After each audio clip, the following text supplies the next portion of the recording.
Ambassador Mohan Kumar, I want to talk, in fact, start with our relationship with the United States. American elections in just a few days from now, extremely crucial. Not just the Americans, but the entire world has its eyes upon it. It has been called the defining partnership of the 21st century. We have had a past with the United States as far as our relationship is concerned. In the past few years, of course, that has improved and improved by leaps and bounds. But have we been able to, has the United States in fact been able to dehyphenate India and China? And before you answer, I just want to refer to what Professor Chaulia says in the book. He says, eyeing India as a swing state in international politics, which could tilt the scales and determine the ultimate outcome of the struggle between US and China, was one of the rationales behind the Indo-US rapprochement under Bush. Ambassador. So, thank you very much, and if you allow me 2 minutes, I think I have to congratulate my colleague and dear friend, Professor Sreeram Chaulia, for this absolutely excellent primer for both students and scholars alike. That's the way I see this book, and as an opportunity arises, I'll say more about the book. A specific question has been asked about the United States, and I think it's a very pertinent question. I'm sufficiently retired now from the government, and I've become an academic to be able to answer that question, I think, honestly and sincerely, at least from my perspective. I think you need to understand how US views India and how India views the US. I think I'll begin with the easy one. I think as far as India is concerned, the attempt by this government has been to put in place as many guardrails as possible, create as many dialogues as possible to make the relationship on an irreversible trajectory of excellence. That's been our attempt. China is obviously a factor, but for us, I don't think that is the only factor. We genuinely believe that relationship with the United States should have happened much earlier. It didn't for a variety of reasons. And while you talk of dehyphenation with China and so on, I think we got dehyphenated with Pakistan, and that gave a huge impetus to the relationship. So I dare say the relationship is on an even keel, tremendous bilateral dialogues. I invite people to read the latest piece by Rudra Chaudhary on the ICET. They've done a very long read by Carnegie Foundation on ICET, and it's quite impressive actually what the government has been able to achieve. This is as far as India is concerned. I think as far as United States is concerned, it's hard to disagree with the fact that they view India from almost an exclusive China lens.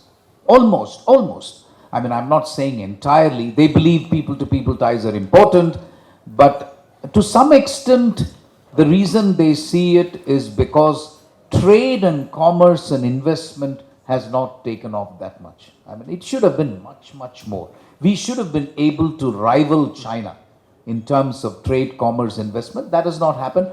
But I believe that if you see the statements by Hillary Clinton when she was Secretary of State, the famous rebalancing and the pivot to Asia, everything was actually about how India can serve as a counterweight to China. So if you see it from that perspective, I see three interesting developments.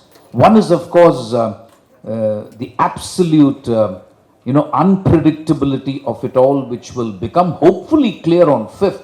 I'm a well-wisher of the United States like many Indians, and for me the worst result is not the outcome of one or the other. The worst outcome is that you don't have a result, or it is contested, and then America goes into a long period of suspended animation and they keep quarreling among themselves. That is, I think, the worst outcome. So one way or the other, I don't mind. It's after all their choice. We have to respect it. But I think quite apart from that outcome, I think the issue for India is you would have seen a thaw in our ties with China. It's a very initial thaw.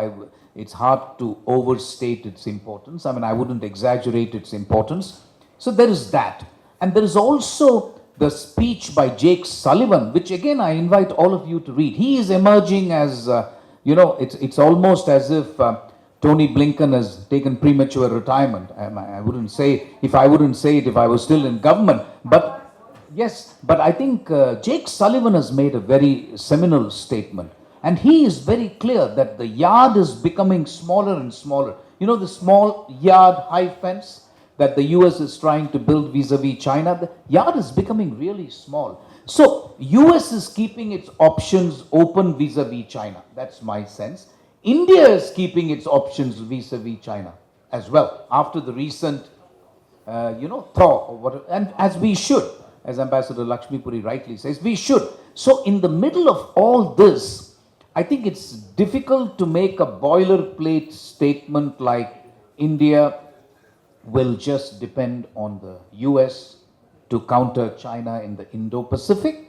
And equally, I think it would be wrong to say the US is banking entirely on India to do the job, because the US has got its allies system and so on. So, and you should not, and I think one should have a frank discussion in Delhi about the recent strains that have emerged in the Indo-US ties. This is something we don't do enough. I mean, we keep talking about all the pleasant things that are going on.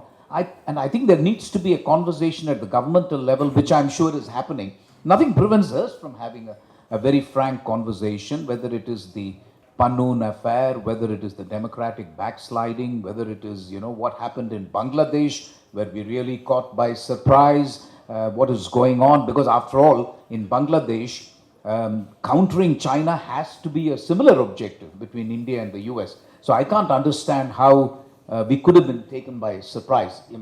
But obviously there is something amiss somewhere. So all in all, to answer your question, we are going through an extremely interesting period where I think each country is hedging its bets.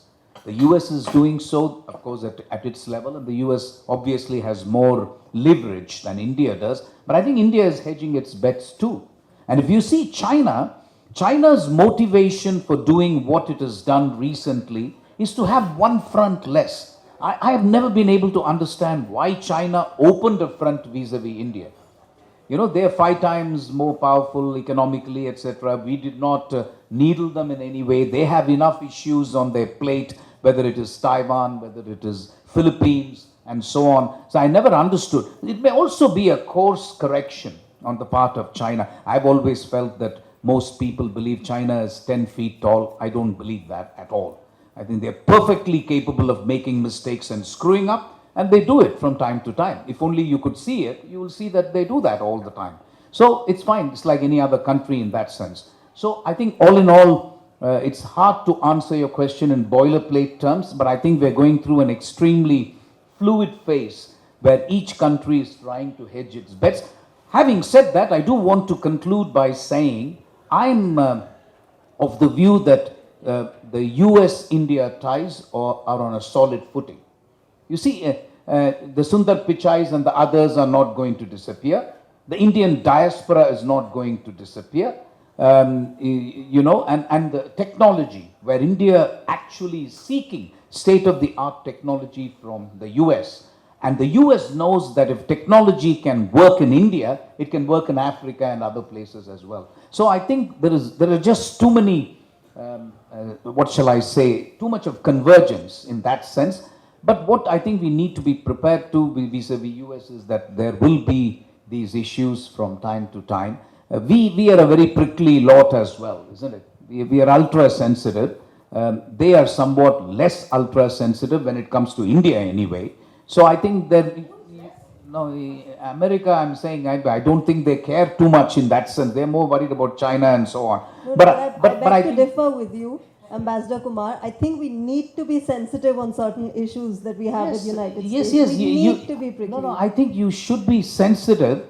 There is a difference in hyperventilating in public and defending your interests solidly in private. So I believe that we must defend our interests. You're terming it hyperventilating, we aren't. No, but you could have a difference of view on this, and I don't disagree with those who may have it. I think you should defend your interests solidly in private. We have enough opportunities to do that with the US, And if they step out of line, you call it out. And I think the External Affairs Minister has been on record saying that if you have a right to comment on what is going on in India, then I have a right to comment on your country as well. By all means, do that.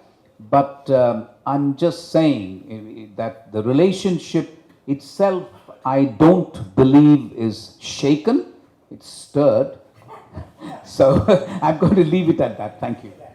So I'm glad you mentioned Ambassador Kumar, the stirring bit, because that's what I wanted to talk about. Ambassador Bhattacharya, you know, we've had some recent strains with our relationship with the United States, whether it's you know, PANU or the fact that we've been procuring Russian oil, and the kind of you know, pressures we've faced through the Russia-Ukraine war. I think India has done a fantastic job in walking that diplomatic tightrope.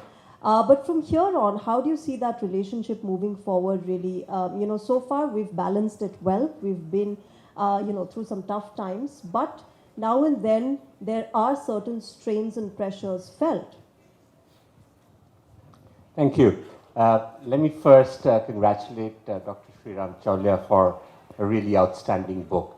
And I think the manner in which it captures the dynamics of transformation that's happening in the world around us, and the manner in which it describes how power interests work is truly a significant contribution, which should be good reading for not just students, but also people who are interested in foreign affairs, and particularly India's rise as we move ahead. Coming to the point that you mentioned in specific about this balancing aspect, in a sense. And I think what has come out over a period of time is that with India's rise, we have seen that it has crafted its own niche and its own space. The quest for increasing India's space has been in terms of not only increasing our capacity and capability, and we've done that in many ways through our development process and our engagement with others, but also in our willingness to be engaged in regional and global issues. And I think this combination, which has come about of capabilities and willingness, is something that is a relatively new feature. And that, in a sense, gives India a very distinct role that it can play. And that is perhaps one of the reasons why India's rise, of course, is something that we all see.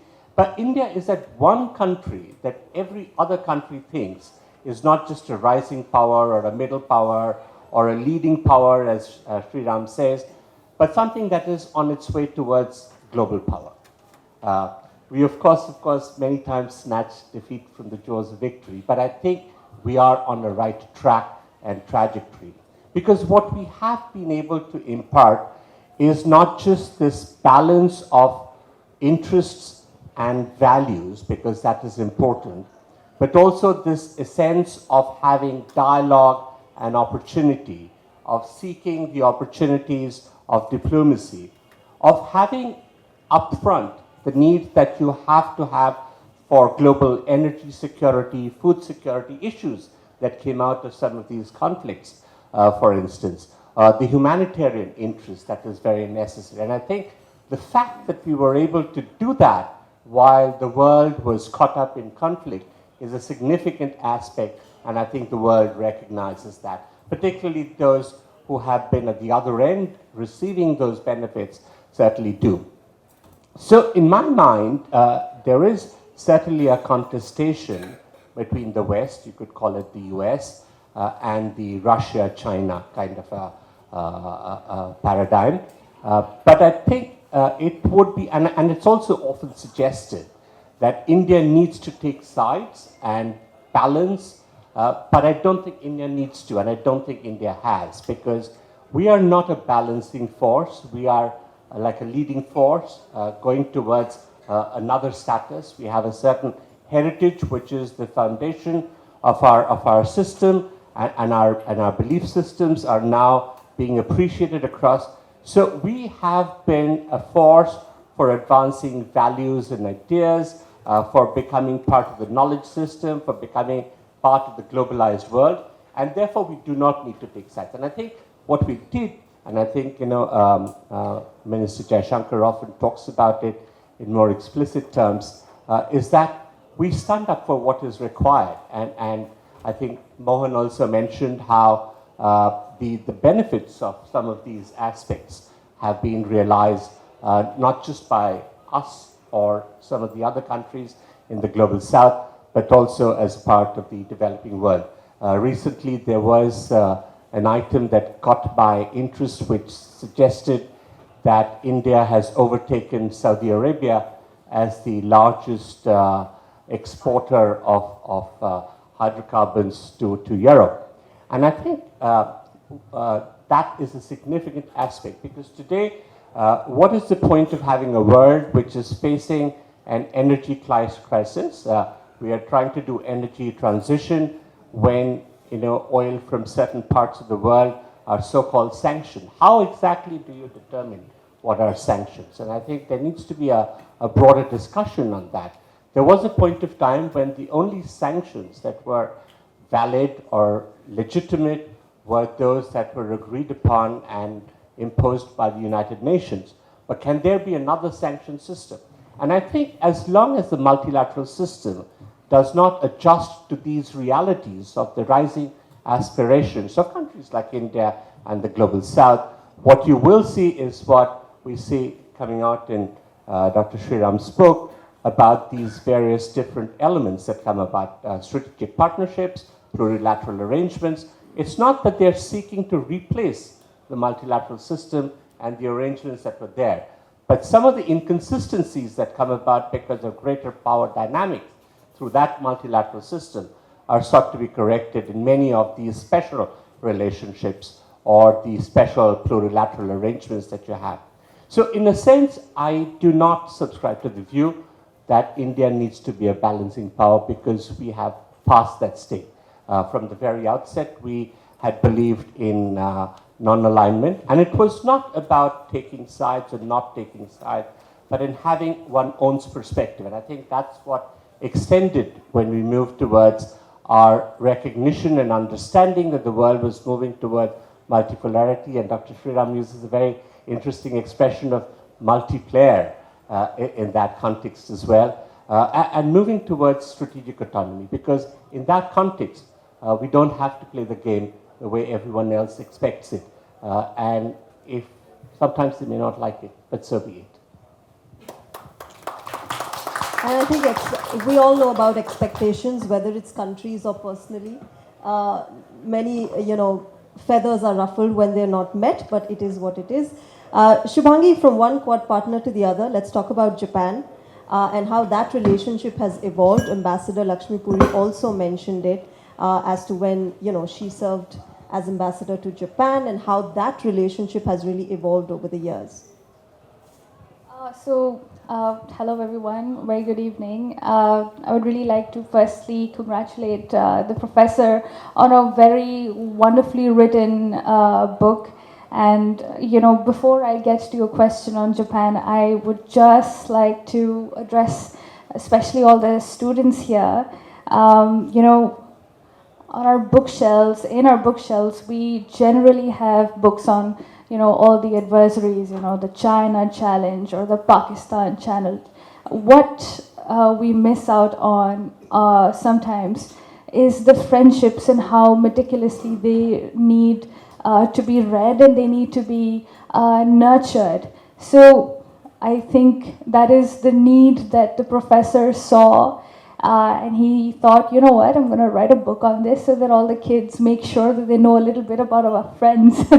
So, analyzing our relationship with our friends is just as important as churning out academic material on our challenges and our adversaries, right?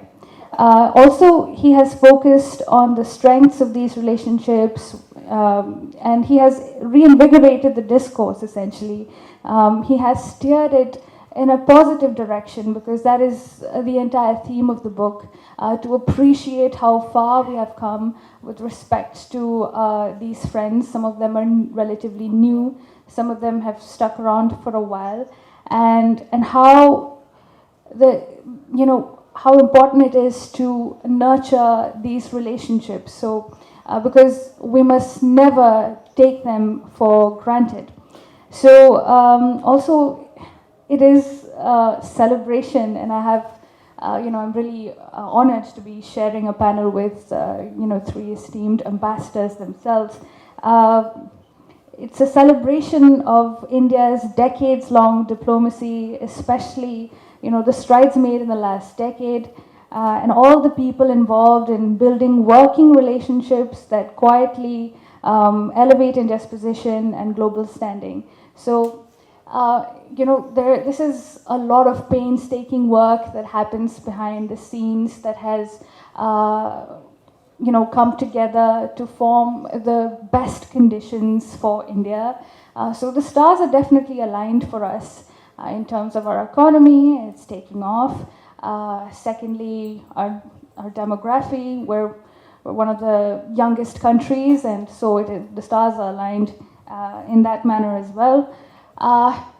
But we're very lucky to have, a foreign policy community in our country that has, been up to the task.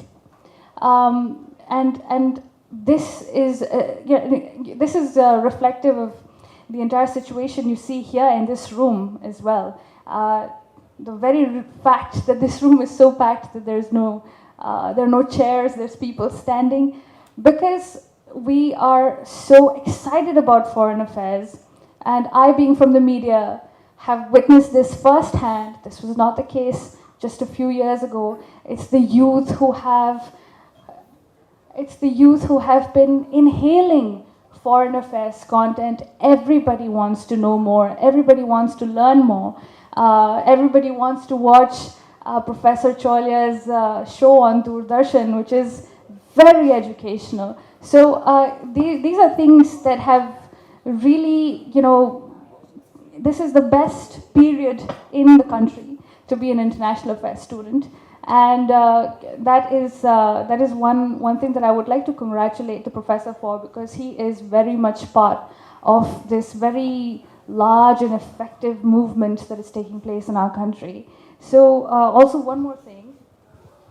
Now, before I get to, again, the Japan question, one of the most beautiful things about this book is that the author has drawn into the wisdom of ancient Indian strategic texts and thinkers like Kautilya that further help us make sense of India's worldview, its strategic and diplomatic decisions, and its meticulously crafted and nurtured neutrality and strategic autonomy. It also explains India's unique position as a rare bridge builder. Not everybody enjoys that position, and I think we are there at this point. So it is indeed this greatly evolved heritage and wisdom that cements our reasoning, instills the confidence of generations of experience in literature, shaping how we carry ourselves and how we are seen as a Vishwamitra, as a responsible democracy, or even as a leader of the global south. In fact, if we have Jai Shankar today, it's because we had a Kautilya once in the past. And that is the kind of confidence that our community exudes, because it's not just 75 or 76 years of India. It is many millennia that have contributed to this discourse, and that is why sometimes let's say the Western media finds it a bit unnerving to understand where is all this pride coming from in India, but this is where it is coming from, and I think the professor has done a very good job, drawing into all those learnings from our ancient texts and explaining the current scenarios in the book. So kudos to you for that, Professor. Now,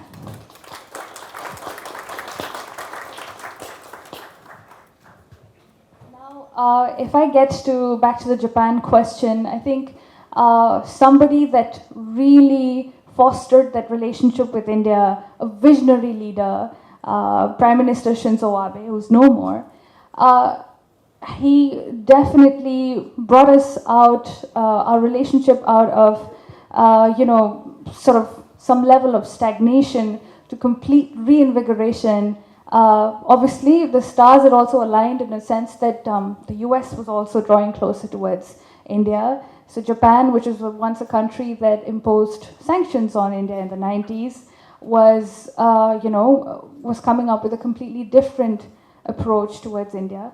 And what his leadership contributed to that relationship was, it's not just that we are linked through the United States, but also because we have a civilizational link, and we must together in Asia, form certain equations that mutually respect and protect us. So I think that is what Shinzo Abe did. And the growth of this relationship has been amazing. Of course, Japan is one of the biggest investors in the whole world, so it is one of those countries that you look up to when it comes to challenging the Belt and Road Initiative. India has very successfully drawn into that element, that strength of the Japanese, and gotten them involved in the Northeast, as the professor looks into deeply. Usually we look at Japan's investments on the other side of the country, but the Northeast is where the real game is really taking place. Japan is involved in various businesses in the Northeast of India, and India, in fact, Japan is the only country that India is that comfortable with in that part of our country. So our relationship with Japan is,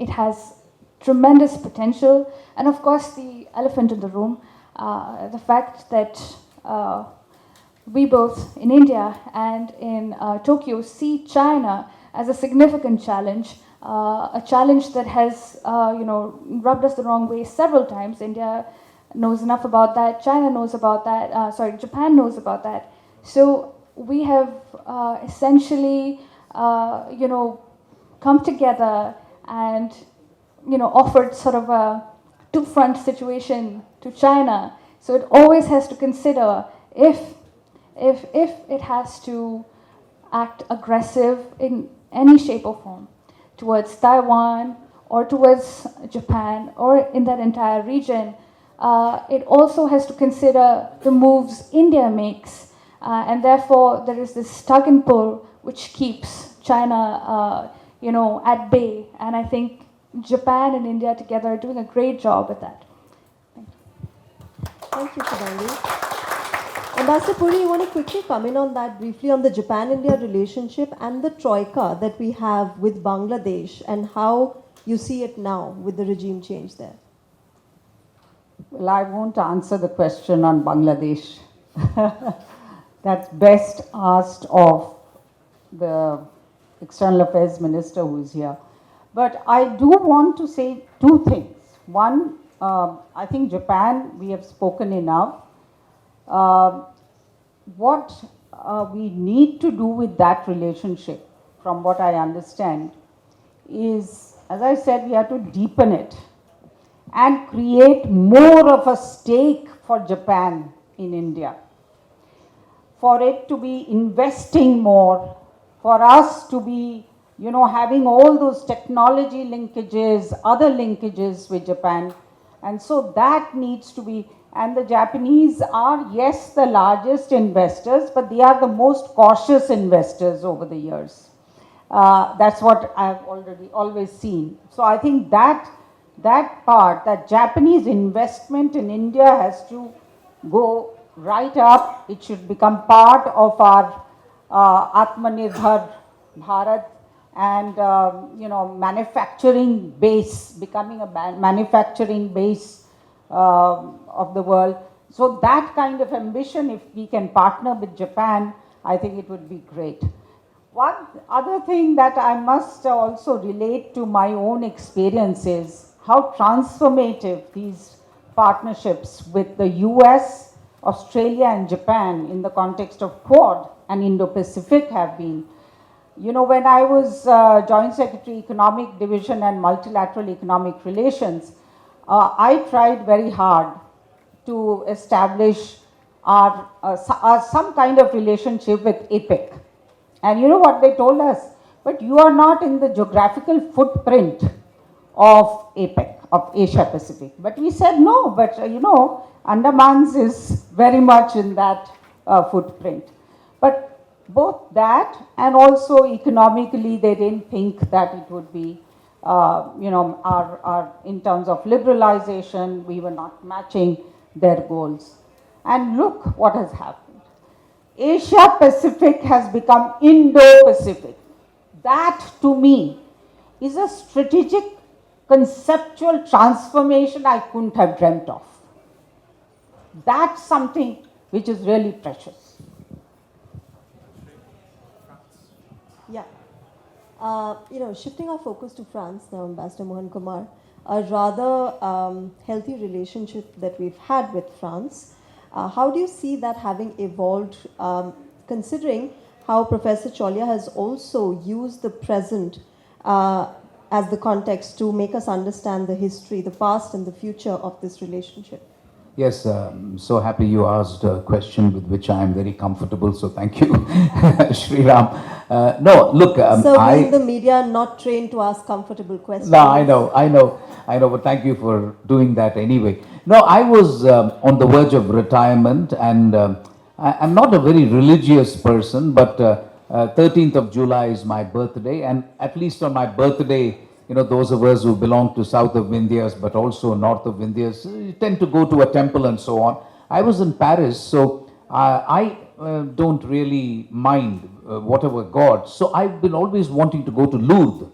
Lourdes is a fabulous place off Paris. For those of you, it's well worth a visit, and it's a bit like the Shirdi, Sai Baba, this thing here. It's very believed in by the people of France. So anyway, to cut a long story short, they also bathe you like our own traditions, very similar. I was going through that when my phone was ringing non-stop, and even the priest was telling me, you better take your phone, this could be something. I said, I am 1.5 months from retirement. I really don't care now.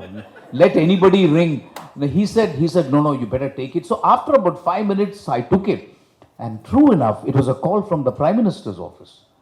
And the Joint Secretary saying, where the hell are you? I said, I am in Lourdes having a bath, hoping that I will get a nice career after retirement. Anyway, you're going to retire me, so why don't I do something? He said, listen, Prime Minister wants to come there. So I blurted out, why? He said, what do you mean, why? And then he explained, Mohan, there is a young man who has just been elected president in France. He thinks that this man will be on the French political landscape for some time. It was not a recommendation by the Ministry of External Affairs. I want to underline, this is Prime Minister Modi saying, this guy is young. And the Joint Secretary told me, Mohan, I know that European leaders will visit Macron. We can't beat that because they get into a train and go. That's not a problem for them. He says he wants to be the first overseas leader to visit Paris. And he says he will come. So I immediately cut short my fond rituals in Lourdes and took the car and came back, and I told the Elysee, they were thrilled. Macron was absolutely thrilled. He was all of 39 years old. He said, please tell him, we will lay out the red carpet. This is just to tell you that personal investment has been made by the Prime Minister. And this Prime Minister, no matter what your political views, you have to give it to him. It is, 2015 he came to Paris for the climate meeting. And again, I was thinking to myself, and I'll be very honest with all of you, a provincial chief minister from Gujarat, how will he handle COP, Conference of Parties meeting on climate change? Brilliant. So it makes me think sometimes that you don't need to go to Oxford and Harvard. What you need is really just being very, very smart, and the moment he met President Macron, he said, listen, I know our relationship is good. First of all, I wanted to be the first overseas leader to come and bless you. Because in the Indian system, an older man blesses you. I was doing the translation, so I remember word by word. Macron was floored. He almost touched his feet. He said, good God, you've come to bless me. He said, you are at the beginning of your career, young man. I've seen a lot. I hope you now, stay for a while. And he was completely floored. And then he said how to take the relationship to the next level. And he said, this is okay, but really we should be doing more. I was quite amazed by how he handled foreign policy, frankly. And if you see Sriram, I have to respond to your book. You haven't expressed it in those terms, but your book is the illustration of a hub and spokes foreign policy of the government of India. What you've done, wittingly or unwittingly, I don't know. In each continent, you have picked one power. That is what the government of India does.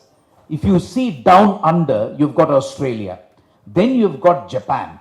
Our ASEAN colleagues might be mildly offended because you haven't mentioned ASEAN as a strategic. They're also important. But then you move and then you come to UAE. And then if you go further down to Europe, it's obviously France. I would say Germany also you could include. And then in the North American continent, it is US. So what you've really done is created hubs in each continent around which you build relationships. So obviously, if Japan is a hub, you don't just deal with Japan. South Korea is important as well for India. So actually, this is exactly what the Ministry of External Affairs and the Prime Minister's office has done. But to talk about France, it is the one country, Shreya, with which we don't have problems. And I can confidently say that. Among all the important strategic partnerships, we don't have a problem.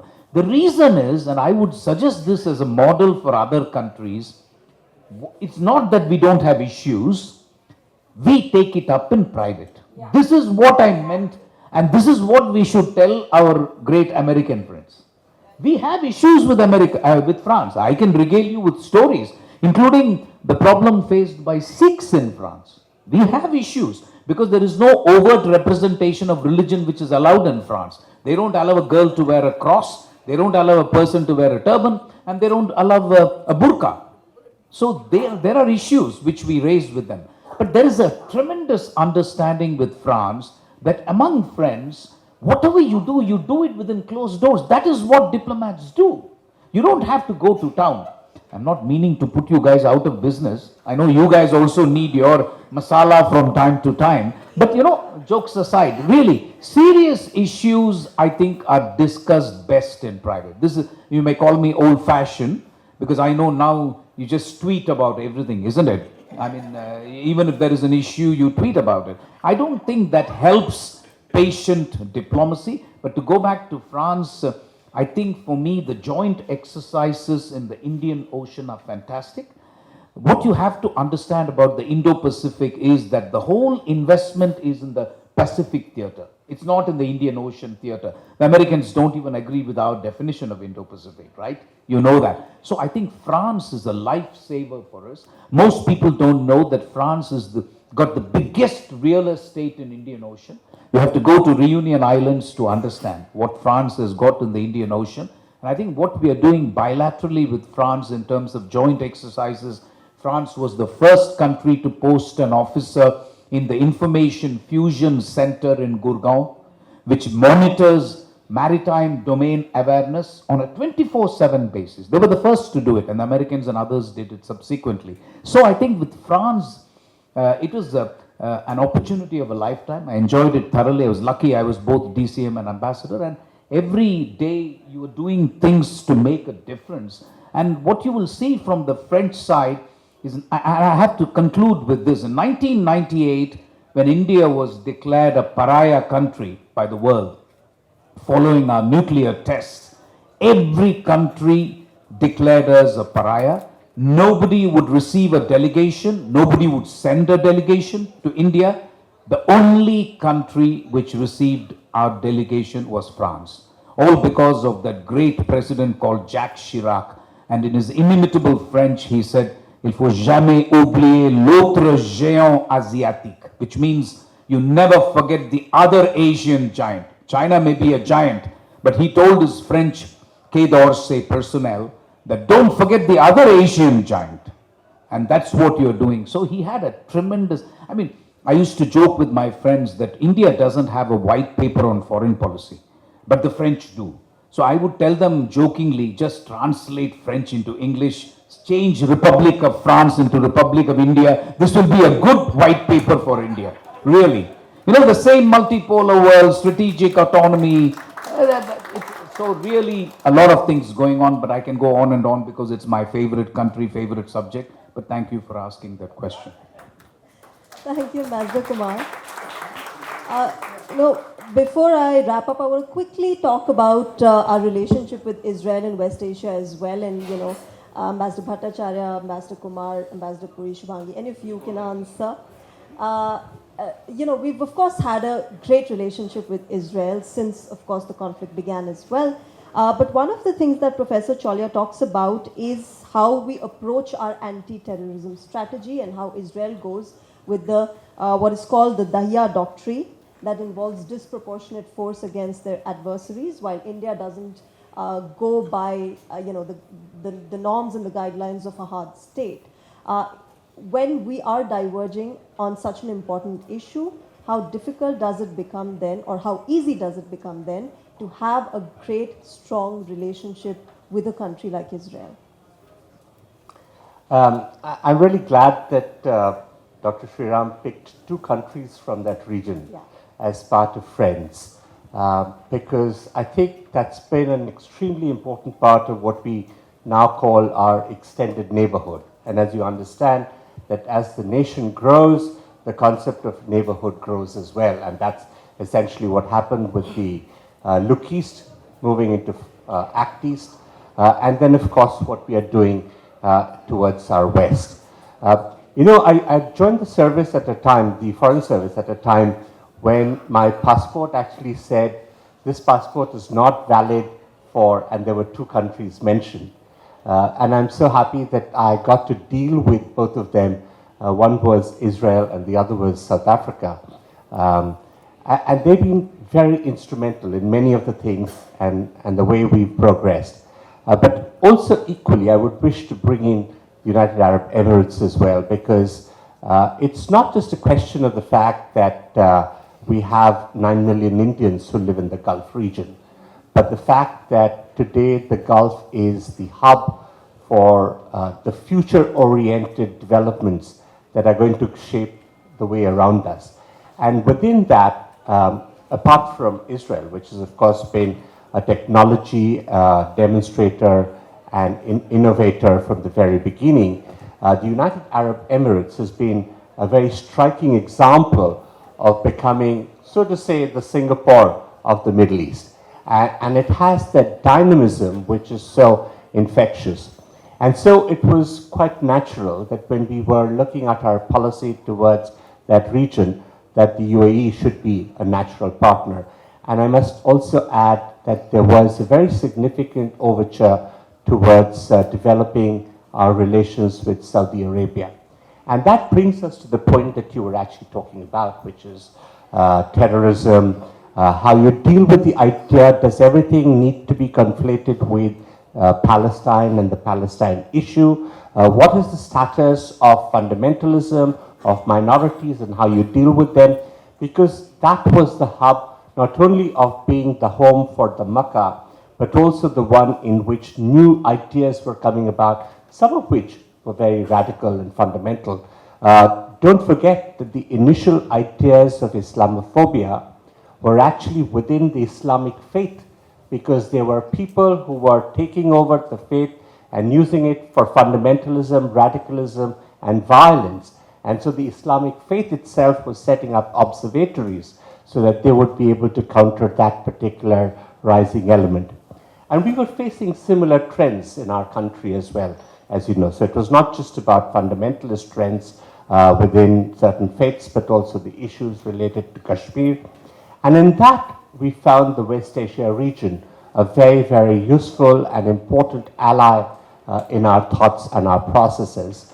The ideas about how we change the approach towards Kashmir, about how we deal with the issues of fundamentalism, how in our democratic system there is this great system of egalitarian and tolerance, and how that can be an example, and that recognition of that, and the dehyphenation in some ways of some of these aspects. With Israel in particular, I think this has been a very unique relationship, and having done 2 FOCs with them at the time when I was back in the ministry, but not referring to them, I can say that this is perhaps one of the most dynamic relations that we have, not just of shared interests and values and a certain camaraderie that we have between the two, but also the fact that we've been collaborating with each other, and a lot of that has come about through the personal chemistry of the leadership. Very, very much a contributing factor. The fact that we have new technologies coming in, not just to monitor developments of, let us say, protests that are happening, which could lead to, or the use of data crunching, which can help you discern certain trends, or how you can discern if there are some underground tunnels. Many of these technologies are issues that are very, very common. But I think all this detail comes about because there is that common desire to be part of the world that is contributing. So some of the biggest contributions that we have are in technology innovation hubs. The kind of hackathons that we do with the Israelis are truly exemplary. And so in that, I think the partnership has evolved. Finally, if I just want to say a word about the recent, the issue that you also referred to. There is a certain sentiment that there is, when we talk about terrorism, we've talked of it as a scourge that needs to be taken out. It needs to be exorcised from the body. And sometimes it requires great determination and application. And there are humanitarian principles which are always laid out, and I think there has to be an understanding of that. But I think the way in which Dr. Sreeram has captured the friendship elements in his book about, and the importance that he's placed in the West Asia context, is something that is very deep for us and very deep for them. Thank you. Thank you. Professor Chaulia, before I call you on stage. I wanted to make one comment. You've very well set out the importance of West Asia and how we have to continue to be, what is at stake in West Asia for us. But one other, I was very much expecting Saudi Arabia to be in your list of closest strategic partners, because that's another country with which we have completely transformed our relationship. And again, the chemistry between the ruler of, Prince Salman and Prime Minister Modi, that has again been, and again there is a convergence of the reforms that are being undertaken in the kingdom and their desire to open up to, having yoga there, having all kinds of opening ups, the women, so all that as well, and also the very solid economic and in new areas, including green energy, now that we are getting into. So I very much expect that in your, as the External Affairs Minister said as he was leaving, that you are going to include more countries in your next book. So I do hope that Saudi Arabia could be added, as many other countries that come to our mind. Thank you. Okay, before I wrap up, ladies and gentlemen, Ambassador Mohan Kumar talked about how this is a time of social media, and this is indeed a time of instant gratification. So quickly, before I wrap up, a rapid fire with all of you. One word that comes to your mind when I say the country's name. Ambassador Bhattacharya, United States. Ambassador Kumar, Japan. Exotic. Ambassador Puri, Australia. Far but near. Shubhangi, France. Friendly, most friendly, best friend. UAE. Another BFF. Okay, Ambassador Bhattacharya, Israel. Okay, I think we'll leave it here. We'll wrap it up here. But before we end this evening, I'd like to call the author, the man of the moment, Professor Sreeram Chaulia, to come and share a few words.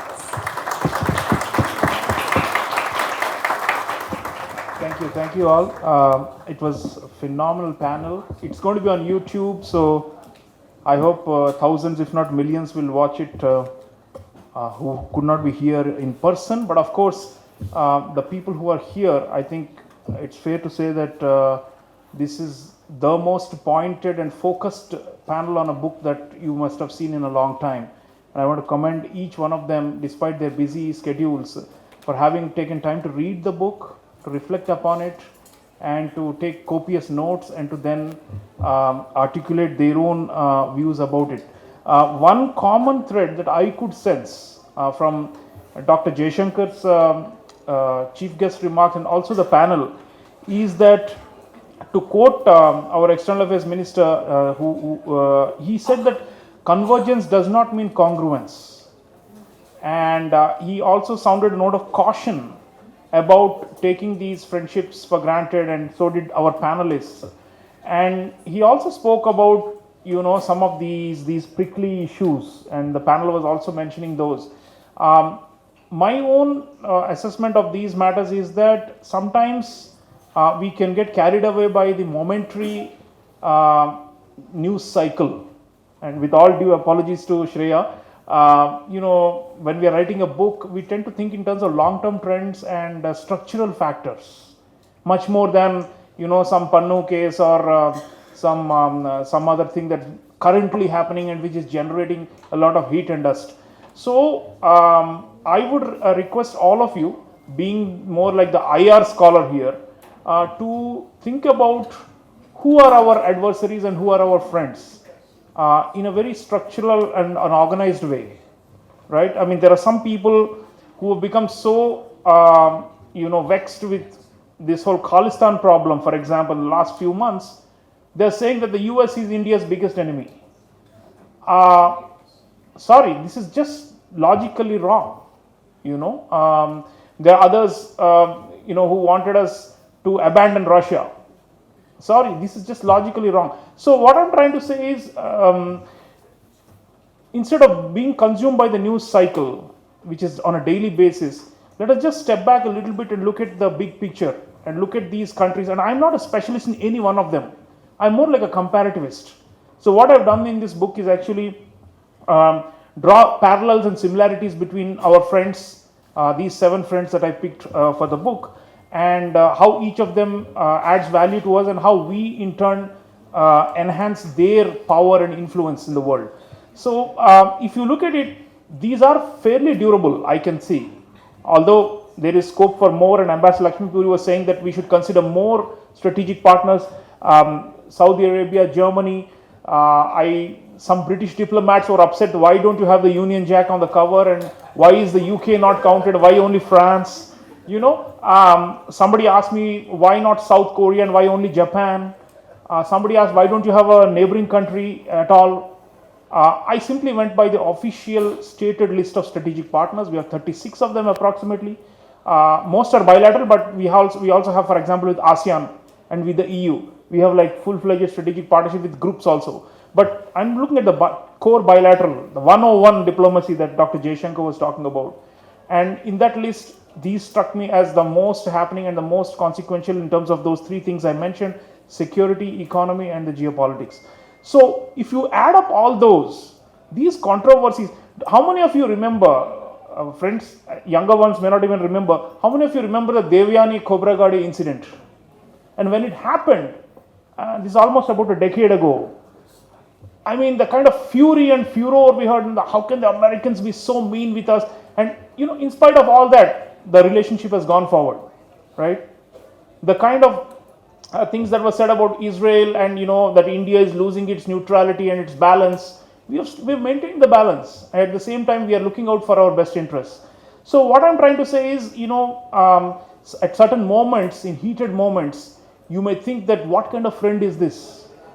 Is this a frenemy or worse, right? But I'll simply ask you to read the book and to make the judgment, because I've tried to look at the long-term benefits and the long-term underlying structural factors that bring this convergence. Yes, it is not congruence. Dr. Jaishankar is right, and always friends will agree to disagree on certain things.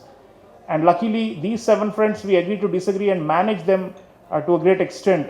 The day when somebody will have to call Canada a friend of India, I think is very, very, very far away, because they have done it in a very, very uncouth and a very, very unacceptable manner. But what I'm trying to say is that these countries may or may not be as sensitive to our sovereignty concerns, but they still matter.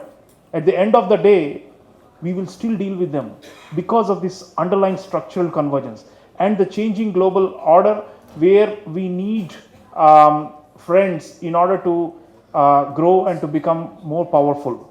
So I urge you all to read all the chapters carefully and the introduction. The introduction is more important because it lays out the conceptual framework, especially for young people, the students who are studying international affairs, the ones who are preparing for the civil service exams. You should read the introduction more carefully, because the introduction really gives you a sense of why we do this methodical cultivation of friendships and why this matters. So I don't know if I'll be writing another book on friends. I usually, like artists, I have phases and I move from one theme to the other. I'm more eclectic. I'm still thinking through what my next one should be, but hopefully in a couple of years you will all see it. But I want to thank the panelists for their insights. Shubhangi gave me the greatest compliment, saying I'm part of a movement in this country to increase the awareness and understanding of international affairs. I think I value that very much. That's my life purpose. That's why I do Indian diplomacy on Doordarshan. That's why I write these books. And that's why I write the newspaper columns in Dainik Jagran and in Hindustan Times. So I'm going to continue doing this, and I hope that I'll be able to tickle some more brains in time to come. Thank you all for being here. It's been an amazing evening, and I hope you'll carry great memories of it. And please do tell me what you find interesting or unacceptable or disagreeable in the book. And please email me, please contact me. I look forward to readers' feedback most of all. And thank you to the distinguished people who actually became the first readers of the book. Even before the launch, they've been reading the book, and I really value that, because it's a mixture of people from the media and former practitioners who have become academics. For them, to take out time, it really means a lot personally to me.